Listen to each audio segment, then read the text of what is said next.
Hi, everybody. Welcome back to T&B with Miss J. Of course, you guys know I am your hostess with the mostest, Miss J, aka Miss Simone Jackson. Always here to bring you guys the T&B with a smile. And of course, you guys know we always got the great celebrity guests. I'm actually super excited for our next guest for today. She is a very, very talented and gifted Indian singer. She was a member of the band S5, launched by the channel SS Music. She also shot to fame with the song Kodana Cody. She's also currently presently the member of the band Soul Sonic, and she's here to talk with us, and we're super excited. Everyone give a big, big warm welcome to Miss Suvi. Hi, Suvi. Hi, how are you? Doing great. How are you? I am wonderful, enjoying this Sunday afternoon. Right, enjoying the sunshine and everything. I know. I've got some sun over here. I'm enjoying it. I'm getting some rays as I'm talking to you, but again, we do appreciate you coming and speaking with us. We know you are very, very, very busy, so we appreciate your time. I appreciate your time as well, Simone. Of course. So for you, Miss Suvi, I'm going to go ahead and fire off the first question at you. As I did, as I described in the bio, you are a very gifted Indian singer, and but we all know you're also a music artist. But can you describe, your music sound? Well, yes, I can. So I grew up listening to Indian cinema music. So that's what you call Bollywood here, right? Mm-hmm. So we have a very different array of music, and our scales are very different. The melodies are very different from what we're used to hearing out in the western parts of the world. And I was introduced to hip hop and R&B also as a kid, and I was like, oh my god, this is just like such a perfect blend of sounds. And Mm-hmm. I was an outcast back home listening to R&B and Babyface and artists like that meant nothing to people back there. And I was like this, okay, but why am I the only person listening to this and everybody else is like, listening to metal and rock and stuff? But I have to attribute all of my music to that phase of my life, because I acquired that melodic sense from my culture, from my home, which is derived from Indian classical music and all of that. And then my influence with the western side of my upbringing was kind of like that perfect blend that I introduce into my music when I write these days. And when I have producers working on it, we bring elements that's like a cultural blend of the East and the West, but in the most hip and fun way. Right? That's Oh my yeah. gosh, girl, look, I love Babyface. Look, if we would have met, I would invite you over. We would listen to Babyface, some Whitney Houston, some TLC. Right. We would Tony have gotten along Braxton. perfectly. Girl, why haven't we met? I I know. so It's we'll manifest it. We're putting it out in the universe. It's gonna come back to us. We'll meet. And then I think to myself, oh I'm my looking gosh, forward to it. I totally get it. I live in a town where, it's really nothing but either country music or rock. So I'm like one of the few people that listen to either hip hop or R&B or pop or a mixture of that. So I so get what you mean when you're just like an outsider. Everyone's like, Yes. yes, I get it. So I understand. I understand your feeling 100%. Yeah, I mean, it was pretty funny. Like there were those moments when my friends would be like, "Come, let's go to this rock concert." And I'm like, no, I'm sorry. No offense to rock music at all. I love the style, but it's just not my style. And I'm Right. like, nah, I'm gonna sit at home and watch a Babyface concert on TV because that's the closest I'm gonna get to him while I sit in India. Right. Oh my Yeah. gosh. Uh, so going on to the second question, Suvi, kind of going on to the, kind of playing off the first question. Can you tell us what inspires your music?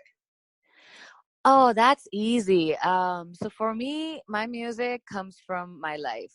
My life, people who I'm close to, their lives, and all of it is real. It's true. And if I don't feel it, and if I'm not in it, I cannot really make a good song. I have Mm-hmm. been in situation where people are like, you need a sexy song, you need one of those kind of songs, you need a banger, and I'm just like, okay, I can do it, but I was too naive and young to even attempt it, because they were not real.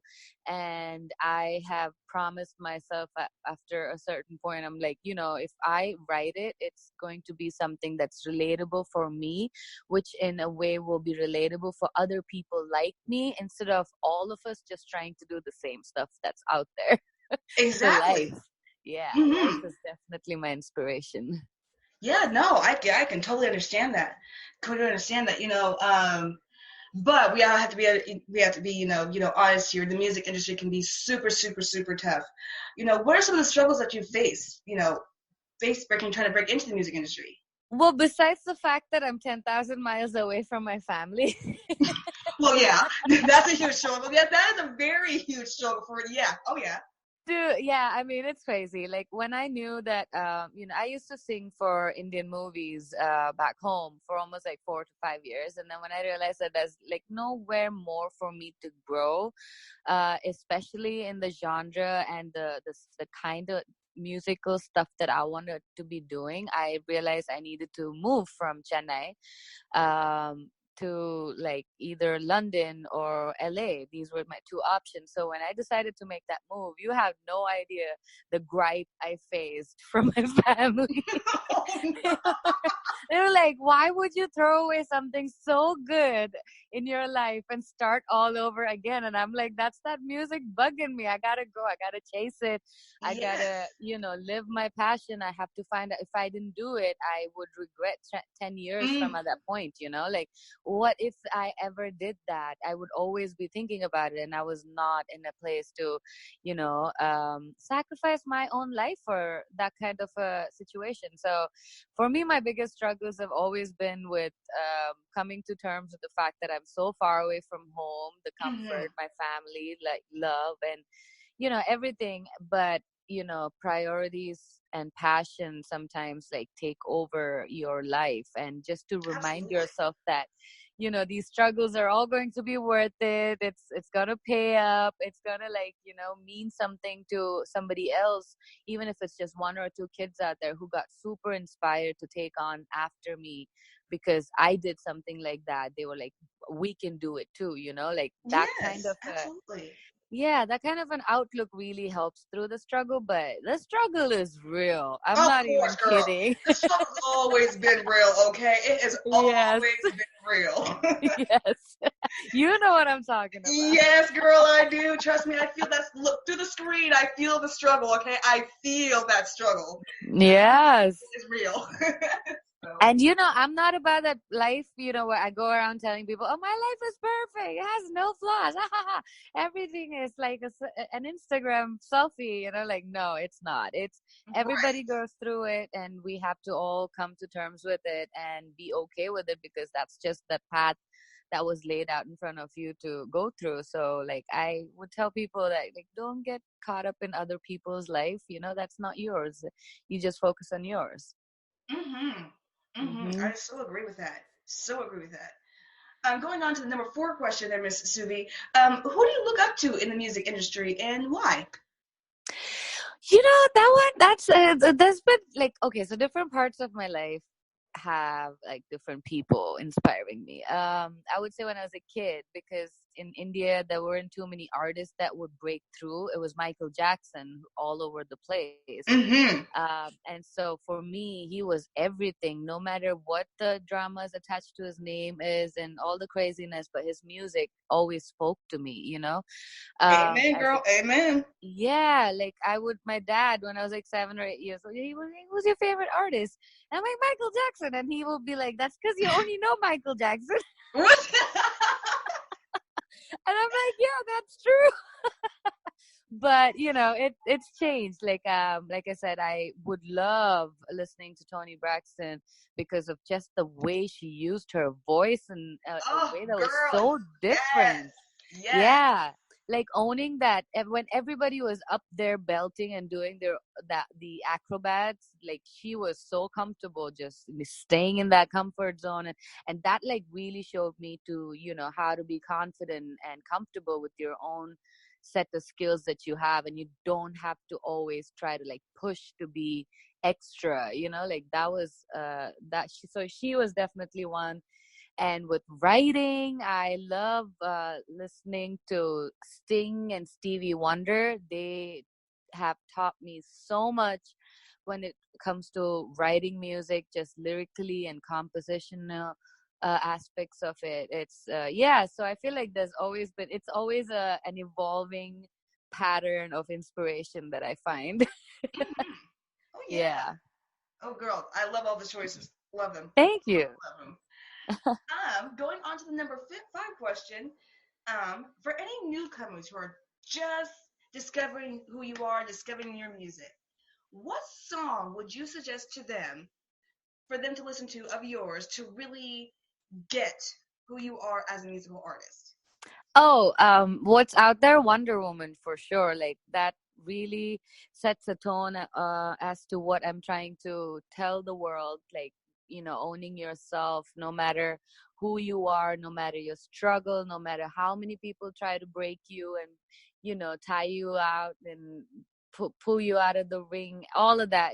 No matter what happens, you keep going because you're Wonder Woman. And that message and that song has like got me so much love from the world. It's crazy. Like I have personally like helped out situations at home uh which women face that they've not been able to come out of because they feel that they can reach out to me and talk to me after that song came out. You know what I'm saying? Like That's the internet awesome. is, yeah, like I've been able to touch souls with that song. And that was the first single I put out last year when I started like doing my independent music. So it means a lot to me. So I would definitely say start with that one. I definitely will have to agree with that one. Sounds like it's a very powerful song, so I will definitely have to give it a look, listen to myself for sure. Yes, you Sounds should, like and you it's should a tell me great, what you think. yeah. It sounds like a great song to start to start listening to. Yeah, I will definitely do that. Going into number six, Suvi, what would you say so far, just so far, in your personal opinion? What's been your proudest moment of your career so far? The proudest moment of my career so far. That's a tough one because I'm so hard on myself. Right? But we I'm gotta just have like, some proud that's not moments. We're enough. gonna have some That's not, proud moments. yeah, I'm like, that's not enough. You got to keep going.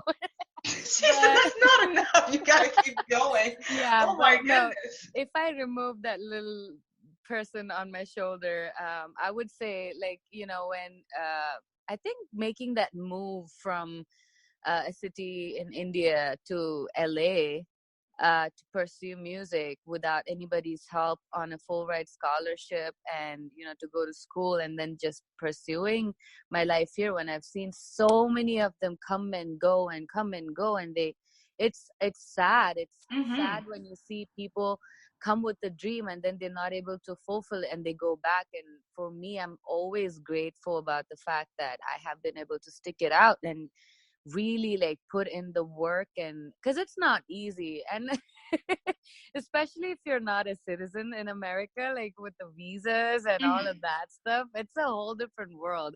So like your creativity takes a little standstill when you have to like figure out your paperwork and your immigration and all of that things too, like. And so I'm really proud of the fact that I have come so far and I've like figured all that out. Now I'm able to be in America and also work in India and go back and forth and like take back what each of these national countries have to give. So Oh, yes. that sounds awesome. That Thank does. I you. love that. Thank you. I think we all need to mix and exchange and give and, take. And I think culture is meant to be shared. Absolutely. I am so in full agreement with that. It's meant to be shared, appreciated, and just, yes, accepted as well. So I definitely agree with you on that one. Miss Suvi, I want to make sure the TNB audience always follow you on your work. Where can they follow you on social media? Where can they make sure they keep up to date with you? Oh yes, follow me. That's another song I have called "Follow Me, Follow Me, Follow Me Now." That's cute. It's That's really so cute. I have to take a look at that. yeah, you should. I mean, I am putting up my new EP in September, but I do have a few songs out there that I would love for you to take a listen to, Simone, and let me know what you think. Oh, But absolutely. yeah, so yeah, okay. So my EP is coming out in September, which I'm really, really excited to share with the world. And if you want to like get a glimpse of that, you can follow me on my Instagram that I'm very active on. If you follow the handle Suvi Music, Suvi Music, and pretty much all of my social media is Suvi Music. So if you type Suvi Music on Google, I'm pretty sure I'll pop up there. So I'm pretty sure. That's how established she is, people. She's sure. yeah, She doesn't like I think, made she's sure that sure. shows up. I love that. You didn't even say think. She's like, I'm sure. That means she Yes. knows she's put in the work for her to be up there. It is. It's so funny. You know why? Because okay, so like a couple of years ago, I had my friend hit me up, and they were like, "Hey, Suvi, why is it that when I put your name on Google, I see a white lady, I feel and it shows all the songs that I've sung like in Hindi and Tamil and all these Indian languages, but there's this really pretty white person's like girl's like face with my name under her, and I'm like, I don't know who that is." I don't even know who that is. Why am I So, a white so lady? right, it was so random. So we actually like her and we reached out to Google saying, "You, I think you got this wrong, like, bruv, it's not me." So you might want to like take a look into that and change my face. I It's love that put so my face. much. Yeah, and they Oh, actually I love changed it. that. She said, "What am I talking?" Oh, white lady shows up. You So know, now my face is on there. She's not there anymore. I'm gonna. You know what? That is a great, good-looking question. We should go find that out. Oh, that's awesome. That is Mm, awesome. that's the reason I'm pretty sure now you'll find me there. Okay. Oh, that's great. We're Uh, coming up to the final few questions there, Miss Suvi. What mhm. advice would you give to young, inspiring singers trying to, and actually, I want to kind of make this more thorough question, international singers trying to break into the American music industry? Oh man, that's a tough one. Okay, so let me break it into two parts. So for singers, I would definitely say criticism is your best friend.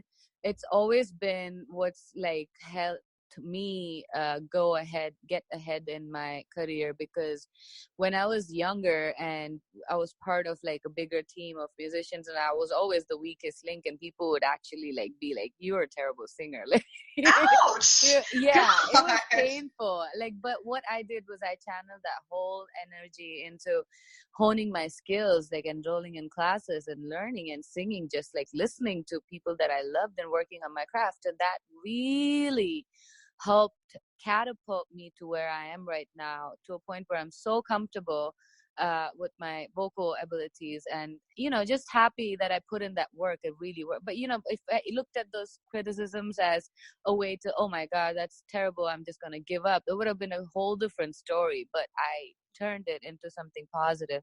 So that's something I always tell like other singers, like if someone, and there's bound to be people being judgmental about your Mm-hmm. talent, so you take it and with a pinch of salt turn around into something that can turn to the most productive thing for you. When it comes to international singers, I don't know, man. That's a whole different ball game. Like enrolling in schools to like find out if you really want to be in a different part of the world and like adopt that lifestyle while you go to school to like learn music is a good Mm-hmm. way to start. That's what I did. And when I realized after a year and a half, I was like, oh my God, I really love LA and what it has to offer me. That's when I started making other moves, like figuring out artist visas and, getting all of my paperwork in place and meeting the right producers and getting that network going. Besides that, the other option, if you're an international artist, is to like get into the whole internet platform. Like if Mm-hmm. you have your own really established YouTube page or Instagram, then now all of a sudden the whole world is your audience, and now you can travel to any part of the world to like perform if you have that good foundation on the internet, on your social media. Mm-hmm. So I would say these two options are really, really like practical to figure out and actually follow. The most hopeful one would be like you just sing somewhere, and then the someone from like RCA Records or just Right. sees you and then flies you out and gives you everything and a stay. So that Right. would be That's a the ideal. movie. Yeah. That's the ideal. But that's good Yep. Yep. advice. That's very, very good advice. I hope everyone listening definitely takes in that advice. Definitely research, and make sure this is what you want. Like you said, going to a different parts of the world to do, the music industry can be a bigger and different ballpark. But if you navigate well, you can be successful just like yourself. So I definitely hope people listen and take in that advice. Yeah, and be street smart, like especially when you're like, if you're a girl and you're gonna be 10,000 miles away from home, you want to make decisions that's not gonna, you know, Right, set of you course. back. Hmm. So being street smart, no matter what, talent you're pursuing, is definitely something that everybody needs to be working on too. Like, screw quadratic equations and trigonometry and all of that. Right. Be street Right. smart. All right, Miss Suvi, coming up for the final question for you. If you weren't such an accomplished music artist, what else career choice would have you chosen? Oh my God. Okay, so this is funny because if I didn't take on music, I would have been a forensic scientist. Oh, wow. Yeah, I have a degree in biotechnology, and I was going to pursue my master's in forensics because that's a department that I've always wanted to, like, research and development has always been my um, craving as a kid. Music happened to me accidentally. And when it happened at the age of 17, I was just like, okay, I guess this is like the path that's laid out in front of me, but I'm still gonna like, take my degree and see where life takes me. So if not for music, I would definitely be a biotechnologist. Yeah. That is so interesting, but that's so cool, though. It's so like unpredictable too. It is. That was unpredictable, but that's awesome about it. That's what's so cool about it. It was unpredictable. It wasn't the typical answer, so that's really awesome. That is really awesome. Thank you. Thank you, Mm-hmm. Oh, Simone. Miss Susie, I want to thank you. You've been an absolute pleasure and gem to have on the show. I really hope people really just not only take in your advice, but I hope they really take in your music as well, and especially start supporting other international artists and taking in that in. It's more important now than ever to do that. So, but I do want to thank you for joining in and talking with me today. Well, thank you so much for having me, Simone. It's amazing that you are like promoting artists such as myself, who, it's important for us to have a voice as well, and you are giving it to us. So I appreciate that, and thank you so much. Oh, of course, of course. I am a lover of all music. Doesn't matter who it is, as long as it has a good beat, I can get down to it. So it doesn't really matter. So And it I'm is, just as hoping long as it's that got a we good get to beat. meet. That's all I need. I don't need nothing else. So Right. And I'm just like putting it out there that I hope to get to meet you soon. I really hope we get to meet each other too. Like I said, I feel like we're music soulmates. I would totally embrace the R&B side of you. I don't understand the people who just like who's babyface. I would have a heart attack and die. That just my heart would just stop. I'm just saying. I would just yeah. Ooh, I Oh, really thank you. I really do hope everyone appreciates the conversation between me and Suvi. Again, make sure you check her out on social media platforms. Make sure you guys check out her EP, which she said will be dropping in September. So make sure you guys check her out, listen to that music, and give her give her a shout out, let her know what you think, and just become a fan. So, but I definitely want to thank our guest, Miss Suvi, once more. I want to thank everybody for listening in. Of course, you guys know I'm your hostess with the mostest, Miss J, aka Miss Mo Jackson. And of course, we will be back with another TNB episode soon. Till then, everybody stay kind, stay beautiful, and I'll talk to you soon. Bye. Ciao.